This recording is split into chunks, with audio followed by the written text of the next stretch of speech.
So what I wanted to share with you today is how T&E data can influence strategic decisions in various part of your organization throughout the pandemic period.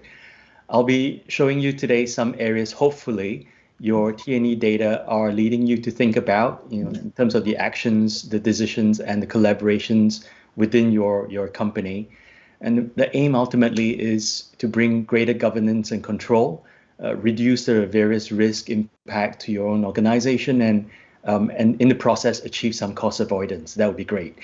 So what I would like you to think about as we go through each point is how does it apply to you and your organization, right? So let's start with some of the areas that are closer to us, beginning with travel. So what is the data telling us about travel? The obvious ones are the decrease in spend in travel, and the changes in the air and hotel corporate discount rates that you might be getting. But besides that, your data should be showing you the total trip costs are starting to incur new emerging types of spend, such as PCR tests, immigration application to entry, increase in your CO2 emission offset perhaps, protective gear, the PPEs, etc. So these are what could increase your overall cost in travel, which then leads you to think about travel principles. So have a think about what your travel principles should be going forward. Should the rules be stricter in terms of consolidating client meetings, internal meetings, etc.? Who should be traveling and what class of travel they should be taking in order to maintain that social distancing? Okay. Next would be expense.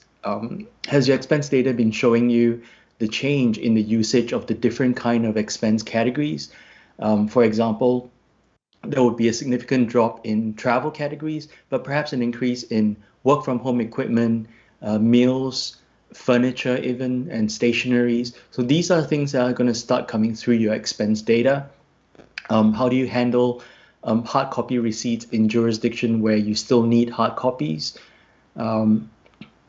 And then thirdly, it's the corporate card, where you may no longer send cards to the office. You may start delivering them only to home address. You want to start removing cards that are not actively used, and perhaps even thinking about reducing the overall limit. Now that we're not traveling, we may not need that much limit anymore in order to minimize the risk of the account frauds. So have a think about all that. So those are the three basic areas which are within our regular remit of travel and expense. But what other areas are the business expecting us to pivot into, which our data has an impact on? Next slide, please. So starting with finance, one of the challenge is how do we budget our T&E in our P&L in the new year? So last year was such an irregular year, and the previous year may no longer be a realistic benchmark for us to follow.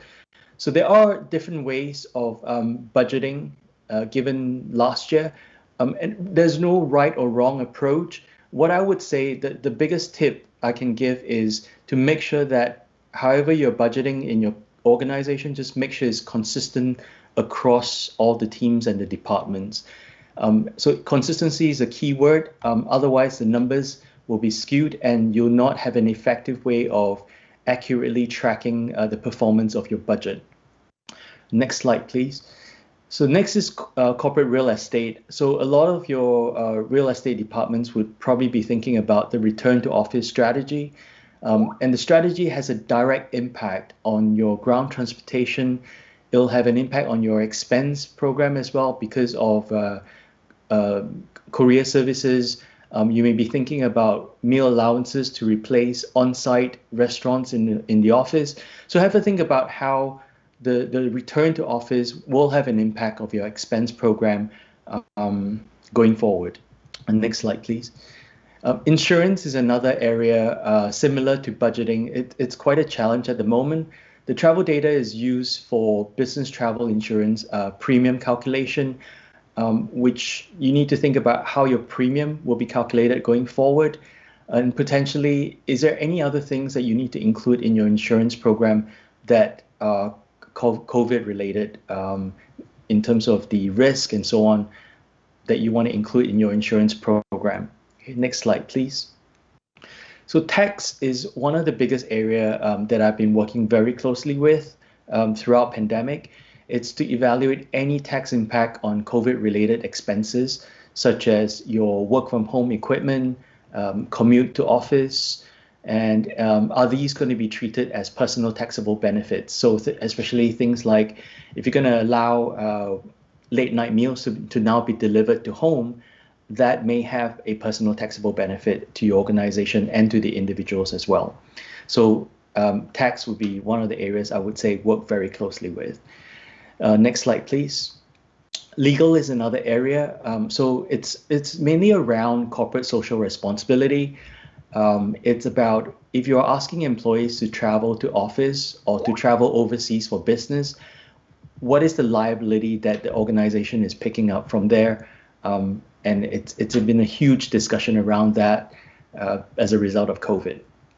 Okay, next slide, please. So looking at your compliance rate to policy, again, your expense data would be changed quite dramatically throughout this period.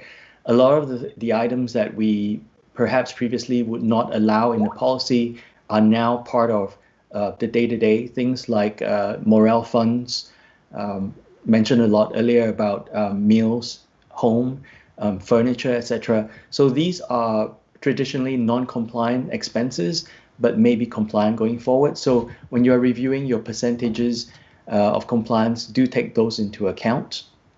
Next slide, please.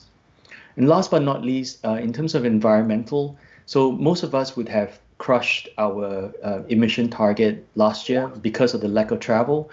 But one of the things that has been a lot discussed over the last few months is the defer rate, whether the defer rate should change now that the airplane load factors are much lighter, and that could potentially increase the cost of offsetting your emission for flights that can be part of your total travel cost.